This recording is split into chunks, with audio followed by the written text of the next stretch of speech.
নমস্কার বন্ধুরা। তো আমি আমার ভিডিওগুলোতে বিভিন্ন মন্দির সম্পর্কে আলোচনা করছি।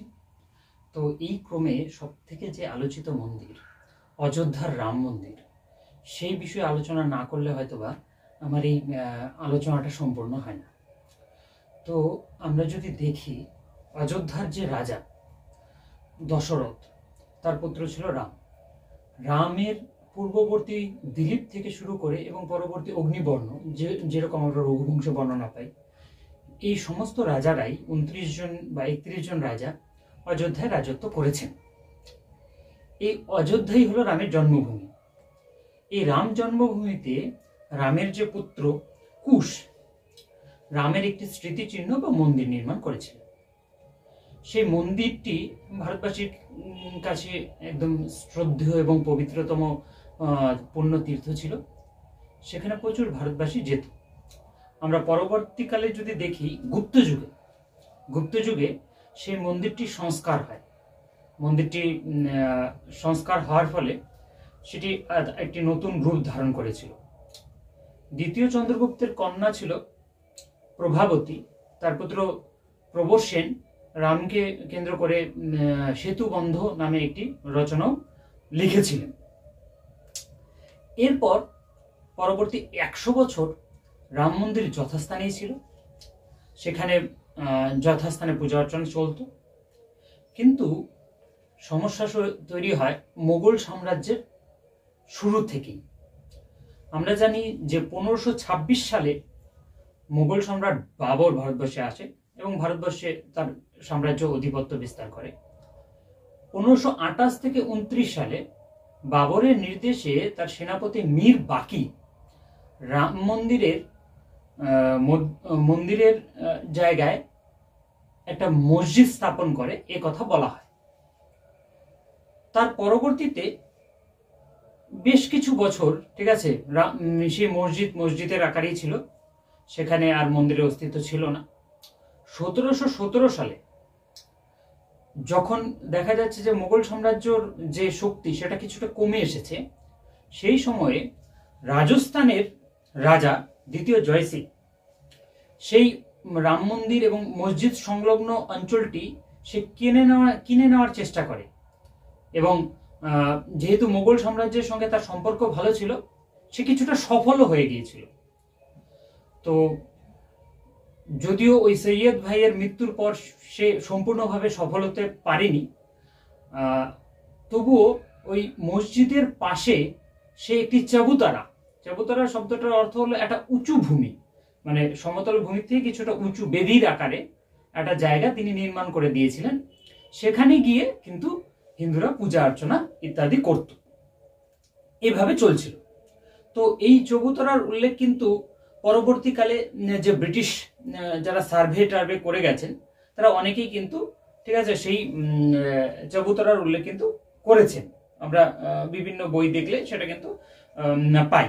এবং আমরা যদি দেখি মোহাম্মদ কে মোহাম্মদ, ঠিক আছে, তার বিভিন্ন ইন্টারভিউতে, ঠিক আছে, ভারতবর্ষের যে পুরাতত্ত্ব বিভাগে তিনি দায়িত্বে আছেন, তিনি সবসময় বলেন, ঠিক আছে, যে মসজিদের যে পিলারগুলো আছে সেই পিলারগুলো নাকি মন্দিরের, এবং ওপরের যে গম্বুজটা আছে সেটা পরবর্তীকালে নির্মাণ করা হয়। এবং 2003 সালে তিনি কিন্তু সার্ভে করে সেটা সুপ্রিম কোর্টে তার রিপোর্ট জমাও করেছিলেন। এইভাবে চলতে থাকে। তো পরবর্তীকালে হিন্দুরাও সেখানে পূজা অর্চনা দিয়ে শুরু করে, টুকটাক শুরু হয়। এরপর 1853 সালে নির্মোহী আখড়া, ভারতবর্ষের যে আখড়াগুলো আছে তার মধ্যে অন্যতম। তো নির্মোহী আখড়া দাবি করে যে ওখানে মসজিদটি মন্দির ভেঙে তৈরি করা হয়েছিল। তার ফলে অযোধ্যায় একটি দাঙ্গা শুরু হয় 1853 সালে। সেই দাঙ্গাটি প্রায় 2 বছর ধরে টিকেছিল, কারণ হিন্দুদের মধ্যেও একটা ক্ষোভ ছিল আগে, কিন্তু মোগল সাম্রাজ্যের মানে যেটা ভরপুর যৌবন আমি যদি বলি, সেই সময় কিন্তু কেউ কিছু বলতে পারেনি, ঠিক আছে। পরবর্তীকালে কিন্তু আস্তে আস্তে সেই ক্ষোভটা দেখা যাচ্ছিল। তার এবার 53 পর 2 বছর দাঙ্গা চলছিল। তারপর 1857 সালে মহাবিদ্রোহের সময়। তার পরবর্তীতে 1859 সালে ইংরেজরা কি করে, সেই মন্দির এবং মসজিদের যে জায়গাটা ছিল সেটা দুটো জায়গায় তারা একটা বেড়া দেয়, ঠিক আছে, একটা রেলিং দিয়ে ঘিরে দেয়, যাতে দু পক্ষের মধ্যে কোনো বিবাদ না বাঁধে। এইভাবে চলছিল। তারপরে 25-26 বছর পর 1885 এই সময়ে নির্মোহী আখড়া আদালতে যায়। ঠিক আছে, নির্মোহী আখড়ার যে প্রধান ছিল রঘুবীর দাস, হায়দ্রাবাদ ডিস্ট্রিক্ট কোর্টে, ঠিক আছে, সেখানে একটি মন্দির নির্মাণের অনুমতি তারা চায়। এই অবস্থা, ঠিক আছে, চলছিল। এইবার তারপর যদিও মন্দির নির্মাণে তখন অনুমতি পাওয়া যায়নি, এইভাবেই চলছিল বিভিন্নভাবে, বিভিন্ন সময়ে বিভিন্ন রকম ভাবে মন্দির নির্মাণের একটা আগ্রহ প্রকাশ করে, ঠিক আছে, হিন্দু সংগঠনগুলো একত্রিত হচ্ছিল। 1934 সালে, ঠিক আছে, সেখানে আবার দাঙ্গা শুরু হয়। সেই দাঙ্গায় বাবরি মসজিদের যে এক পাশের দেওয়াল ছিল সেটা ভেঙে যায় এবং পরবর্তী ইংরেজরা সেটা আবার নির্মাণও করে দেয়। এরপর 1947 সাল, ভারতবর্ষের স্বাধীনতা। বলা হয় যে ওই সময় মন্দিরে তো অসংখ্য ভক্ত গমনাগমন করত। মন্দির তো ছিল না, ওই চাবুতারা, মানে উচ্চভূমিতে একটা বেদিতে, ঠিক আছে, পূজা হতো, ঠিক আছে, প্রচুর লোক সেখানে গমনাগমন করত। আর পাশেই মসজিদটা শুধুমাত্র শুক্রবারে খোলা হতো, সেখানে শুক্রবারে যাবতীয় পূজা অর্চনা আরাধনা সেখানে চলত। এইবার 1949 সালে একদিন, ঠিক আছে, ওই মসজিদের ওই স্থানে হঠাৎ, ঠিক আছে, রামের এক মূর্তি, ঠিক আছে, দেখা দেয়, আবির্ভাব হয়। ঠিক আছে, হিন্দুদের দাবি ছিল সেখানে রাম স্বতঃস্ফূর্তভাবে আবির্ভূত হয়েছিল, এটা একটা দাবি ছিল। এবং তারপরের দিন থেকেই ওখানে অসংখ্য ভক্ত, ঠিক আছে, সেই মন্দিরে পূজা অর্চনা, ঠিক আছে, ওই মূর্তির সামনে পূজা অর্চনা শুরু করে। অসংখ্য লোক সেখানে আগমন হয়। ওই সময় সরকার ছিল জওহরলাল নেহরু। তো তিনি তখনকার যে ডিস্ট্রিক্ট ম্যাজিস্ট্রেট ছিল, সেই ডিস্ট্রিক্ট ম্যাজিস্ট্রেটকে ডিস্ট্রিক্ট ম্যাজিস্ট্রেটের নাম ছিল কে নাইয়ার, তাকে নির্দেশ দেন যে ওই প্রতিমাটি বা মূর্তিটি ওখান থেকে সরিয়ে নিতে।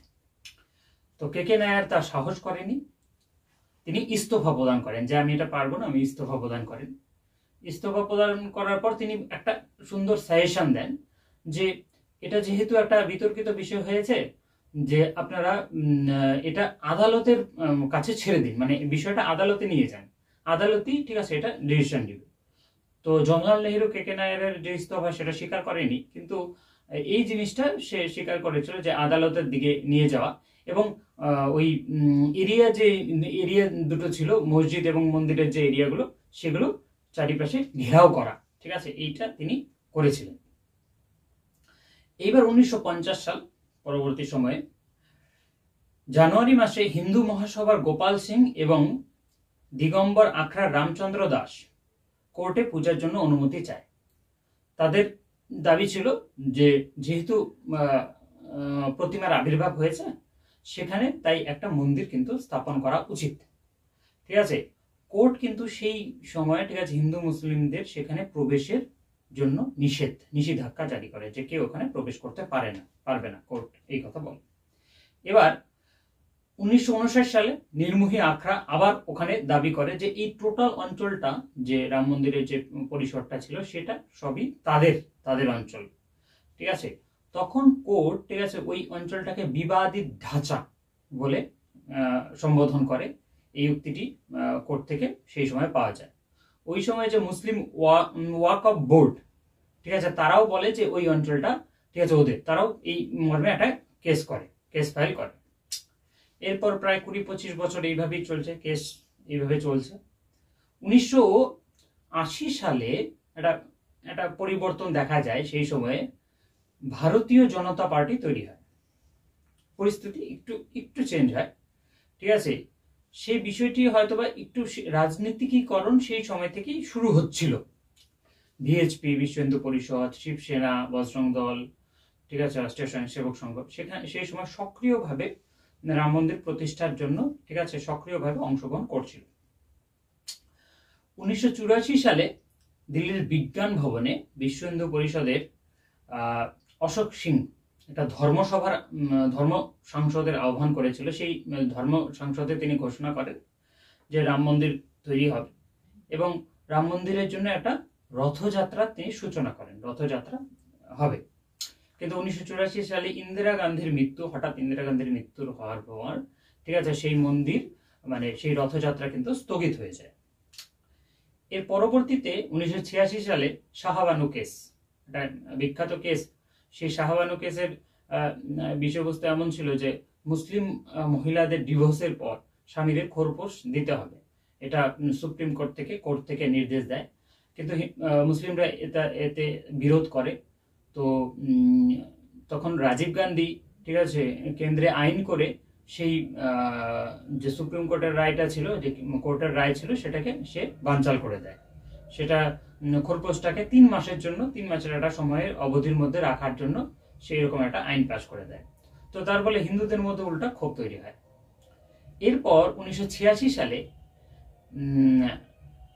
হঠাৎ ঠিক আছে এক রায়ে মন্দিরের গেট খুলে দেওয়া হয়, যেটা বন্ধ ছিল সেটা 1986 সালে খুলে দেওয়া হয়। তার ফলে মুসলিম যে পক্ষ ছিল তারা বাবরি মসজিদ অ্যাকশন কমিটি গঠন করে। 1989 সালে আগস্ট মাসে এলাহাবাদ কোর্ট ওই অঞ্চলটিকে প্রোটেক্ট করে, একটা প্রোটেক্টেড এরিয়া হিসেবে ঘোষণা করে, ঠিক আছে। এবং 1989 সালেই ওই সময় ভাগলপুর দাঙ্গা হয়। ভাগলপুরে এক ভয়ঙ্কর দাঙ্গা এই কেন্দ্র করে ভয়ঙ্কর দাঙ্গা হয় এবং দাঙ্গার পরবর্তী সময়ে ভিএইচপি বিশ্ব হিন্দু পরিষদ রাম মন্দিরের শিলান্যাসও করে, একটা অনুষ্ঠানের মাধ্যমে শিলান্যাসও করে ওই বছরই। এবং ওই বছর নির্বাচনে বিজেপি ঠিক আছে রাম মন্দিরের এই পরিবেশ বিভিন্ন রকম নিয়ে ঠিক আছে তাদের যে আসন সংখ্যা সেটা দুটোর থেকে সেটা প্রায় 85টি আসনে পৌঁছে গেছিল, ঠিক আছে। এটা 1980 সালের দল, সেটা তার বিজেপির একটা ভয়ঙ্কর ডেভেলপমেন্ট বলা যেতে পারে।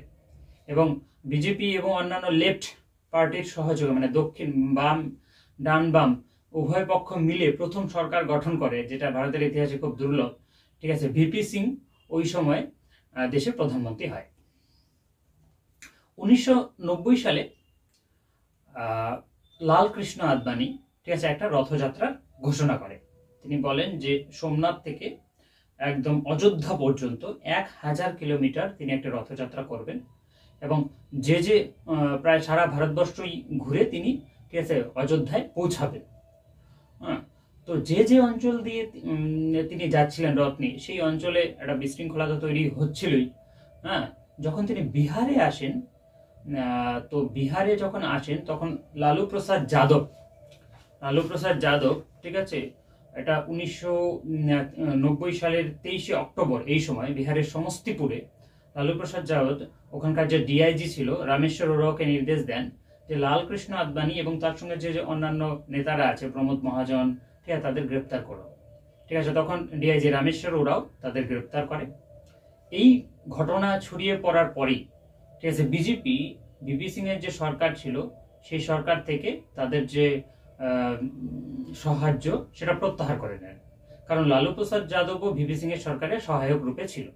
এবার প্রত্যাহার করে নেওয়ার সঙ্গেই ঠিক আছে ভিপি সিং এর ক্ষমতা প্রধানমন্ত্রিত্ব সেখানে হারিয়ে যায়, সেই সরকার ভেঙে পড়ে, ভিপি সিং এর সরকার সেখানে ভেঙে পড়ে।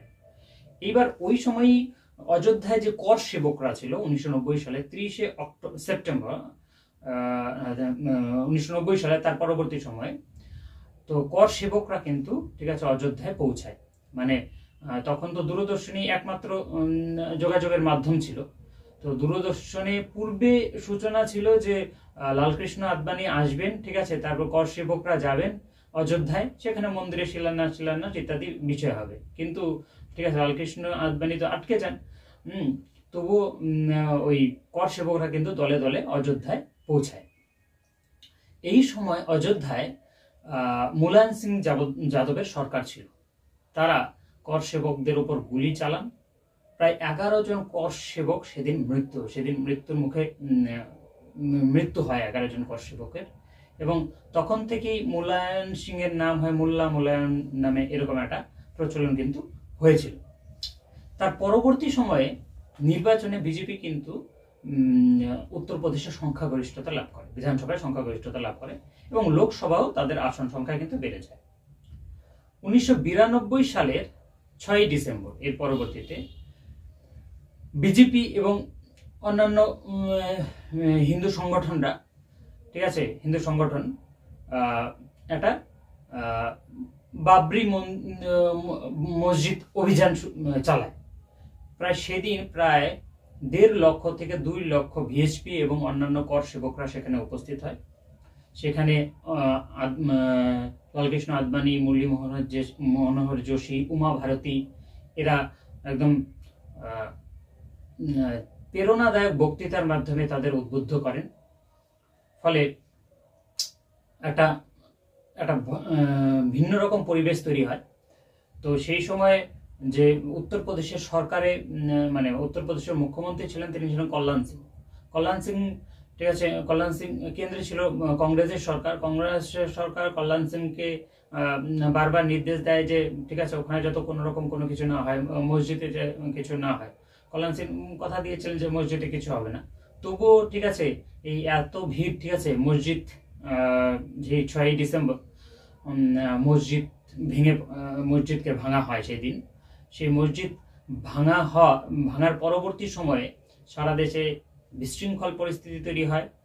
সেই দিনই কল্যাণ সিংকে কংগ্রেস সরকার পদচ্যুত করবে বা ইমার্জেন্সি ঘোষণা করবে, তার পূর্বেই কল্যাণ সিং নিজেই, ঠিক আছে, পদত্যাগ করেন সেই সময়। এবং সারা দেশে প্রায় বিভিন্ন জায়গায় দাঙ্গার ফলে 2000-এর বেশি লোক মারা যায়। পাকিস্তানেও প্রায় 30টার বেশি মন্দির ভাঙা হয়, বাংলাদেশেও 15টার বেশি মন্দির ভাঙা হয়, অসংখ্য মানুষ, ঠিক আছে, ঘর ছাড়া হয়। তো এই পরিস্থিতি তৈরি হয়েছিল। এর পরিপ্রেক্ষিতে মুম্বাই, ভোপাল, দিল্লি, হায়দ্রাবাদ বিভিন্ন জায়গায় বড় বড় শহরে কিন্তু দাঙ্গা শুরু হয়েছিল। তো এর পরবর্তীতে 16ই ডিসেম্বর 1992 সালে, ঠিক আছে, কেন্দ্রে যে কংগ্রেস সরকার ছিল, নরসিংহা রাওয়ের সরকার, তো তারা বাবরি মসজিদ ধ্বংসের উপর, ঠিক আছে, লিবারহান কমিশন গঠন করে, কেন ধ্বংস হয়েছে ইত্যাদি বিষয়ে গবেষণা করার জন্য। এইভাবে চলছিল বিষয়টা, চুপচাপই ছিল। এরকম আরো বেশ কিছু বছর কেটে যায়, প্রায় 10 বছর 20 বছর। প্রায় 2002 সালের 27শে ফেব্রুয়ারি গুজরাট যে গোধরা রয়েছে, সেখানে হিন্দু যে কর সেবক বা স্বেচ্ছাসেবকরা ছিল, তারা একটা ট্রেনে যাচ্ছিল, সেই ট্রেনে আক্রমণ হয়। সেই আক্রমণে প্রায় 58 জন কর সেবক সেই ট্রেনেই মৃত্যু হয়। হঠাৎ আক্রমণে 58 জন কর সেবকের ট্রেনেই মানে আগুনে পুড়ে তারা ছাই হয়ে যায়। এবার গুজরাটে দাঙ্গা শুরু হয়ে যায়, এই ভয়ঙ্কর পরিস্থিতি। সেখানে প্রায়, যদি সরকারি হিসেবে, প্রায় 2000 জন লোক আনুষ্ঠানিকভাবে মারা গিয়েছিল। তো ভয়ঙ্কর পরিস্থিতি তৈরি হয়। এইবার এর পরবর্তীতে আমরা যদি দেখি, বিভিন্ন ঘটনার মধ্যে এইভাবে চলছিল। তার মাঝখানে মুম্বাই ব্লাস্টও হয়েছিল, যেটা ওই রাম মন্দির, বাবরি মসজিদ ধ্বংসের পরবর্তীতে, সেখানেও প্রায় 300 লোকের মতো মারা গিয়েছিল লোক। 2003 সালে রাম মন্দির রয়েছে কিনা, রাম মন্দির মসজিদের নিচে রাম মন্দিরের অস্তিত্ব রয়েছে কিনা, এই হিসাবে কোর্ট, ঠিক আছে, একটি গবেষণা বা জরিপের নির্দেশ দেয়। ঠিক আছে, সেখানে দেখা যায় যে ভারতবর্ষের যে পুরাতত্ত্ব বিভাগ, যাদের উপর দায়িত্ব ছিল, তারা দেখে যে ওই মসজিদের নিচে কিন্তু মানে মসজিদ কিন্তু মন্দিরের উপরই তৈরি। মানে 18টা যে খাম্বা ছিল, সেই খাম্বাগুলোতে বা পিলার ছিল, সেগুলো কিন্তু মন্দিরের বিভিন্ন বেলপত্র, ঠিক আছে, শিবের প্রতিচ্ছবি বা আরো কিছু অন্যান্য কিছু মন্দিরের যে পরিকাঠামোগুলো, সেগুলো কিন্তু পাওয়া গেছে। তো এর পরবর্তীতে 2010 সালে, তারপরেও আরো বেশ কিছু ঘটনা ছিল, যেমন 2005 সালে যে রাম মন্দিরের যে অংশটা ছিল অযোধ্যায়, সেখানে জঙ্গি হামলা হয়। ঠিক আছে, তারপর 2007 সালে তৎকালীন যে রাম মন্দিরের প্রধান ছিল, যে দায়িত্বে ছিল, গোপাল দাস, তাকে হুমকি দেওয়া হয়, তাকে মেরে ফেলার হুমকি দেওয়া হয়। ঠিক আছে, ইন্ডিয়ান মুজাহিদিন মতো নিষিদ্ধ মানে সন্ত্রাসবাদী সংগঠনগুলো রাম মন্দিরকে ধ্বংস করার জন্য বিভিন্ন রকম চেষ্টা করা হয়। এরপর 2010 সালে এলাহাবাদ হাইকোর্ট 30 সেপ্টেম্বর, ঠিক আছে, 3 বিচারপতি অযোধ্যার যে জমিটা ছিল, টোটাল জমিটা 2.77 একর, সেটাকে 3টি ভাগে ভাগ করার নির্দেশ দেন। তারা একটা রায় ঘোষণা করেন 3টি ভাগে ভাগ করবে, ঠিক আছে।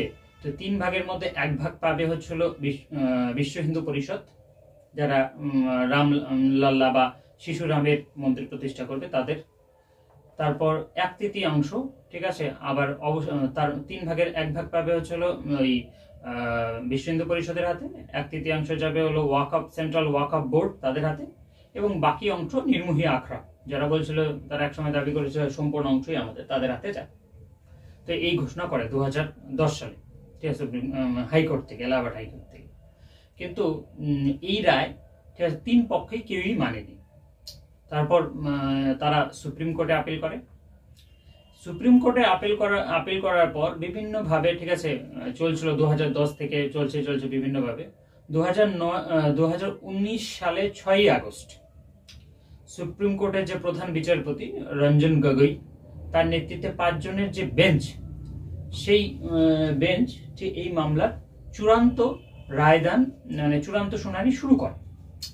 16 অক্টোবর পর্যন্ত চূড়ান্ত শুনানি চলতে থাকে, এবং 2019 সালেরই 19 নভেম্বর, ঠিক আছে, সুপ্রিম কোর্ট এর চূড়ান্ত রায়দান করে, ঠিক আছে, এই রায়দানে, ঠিক আছে, তারা বলে, ঠিক আছে, একটা ট্রাস্ট গঠন করা হবে, রাম মন্দির নির্মাণের জন্য একটি ট্রাস্ট গঠন করা হবে, এবং তাদের এই ট্রাস্টের হাতেই সেই মন্দিরের যে যে টোটাল জমিটা আছে সেটা দেওয়া হবে। তো ভারতের প্রত্নতাত্ত্বিক বিভাগের যে জরিপ হয়েছিল, তারা খনন করেছিল, তারা ওই মসজিদের নিচে মন্দিরের ধ্বংসাবশেষ খুঁজে পেয়েছিল, ঠিক আছে। তো সুপ্রিম কোর্ট সেটাকেই প্রমাণ হিসেবে ধরেছিল আর কি। তো মুসলিমদের জন্য একটা বিশেষ ব্যবস্থা করা হয়, ঠিক আছে, তাদের জন্য অযোধ্যা যে শহর আছে, সেই শহরের সীমার মধ্যেই 5 একরের একটা ভূমি দেওয়ার জন্য তাদের নির্দেশ দেওয়া হয়, যে বাবরি মসজিদ সেখানে তোমরা নির্মাণ করবে, এরকম। এইবার 2019 সালেরই 12 ডিসেম্বর রায়ের যে বিবেচনা করে পিটিশন সুপ্রিম কোর্টে খারিজ করে দেয়। সুপ্রিম কোর্ট সেই রকম যেই পিটিশনগুলো করেছিল সেগুলো খারিজ করা হয়। 2020 সালের 5ই ফেব্রুয়ারি রাম মন্দির নির্মাণের জন্য একটি ট্রাস্ট তৈরি করা হয়, এবং অযোধ্যাতেই ধন্যীপুরে মসজিদ নির্মাণের জন্য 5 একর ভূমি নির্দেশ করা হয়। পরবর্তীকালে দেশের প্রধানমন্ত্রী আমাদের নরেন্দ্র মোদী, তিনি মন্দির নির্মাণের জন্য শিলান্যাস করেছেন, এবং এবছর 2024 সালের 22 জানুয়ারি রাম মন্দিরের রামের প্রাণ প্রতিষ্ঠা হবে, তার জন্য আয়োজন চলছে। কিন্তু আমরা যদি দেখি, এই মন্দির নির্মাণের জন্য বা মসজিদ নির্মাণের জন্য যেটা 5 একর জমি দেওয়া হয়েছে, এই যে চূড়ান্ত রায় ঘোষণা হয়েছিল, তারপর কিন্তু দেশে কোনো অপ্রীতিকর পরিস্থিতি তৈরি হয়নি। তার মানে এখানে দেশের সমস্ত জনসাধারণ, হিন্দু মুসলিম সবাই কিন্তু এই রায়কে সাদরে গ্রহণ করেছে। এটার একটা সুষ্ঠু সমাধান হোক সবাই চেয়েছে। লালকৃষ্ণ আদবানিও একসময় বলেছিল যে যদি মুসলিমদের জন্য তাদের যে প্রধান পুরুষ তার জন্মস্থানে একটা স্মৃতিসৌধ থাকতে পারে, খ্রিস্টানদের জন্য থাকতে পারে, তো হিন্দুদের জন্য কেন নয়, তিনি এরকম একটা, ঠিক আছে, কিন্তু বলেছিল।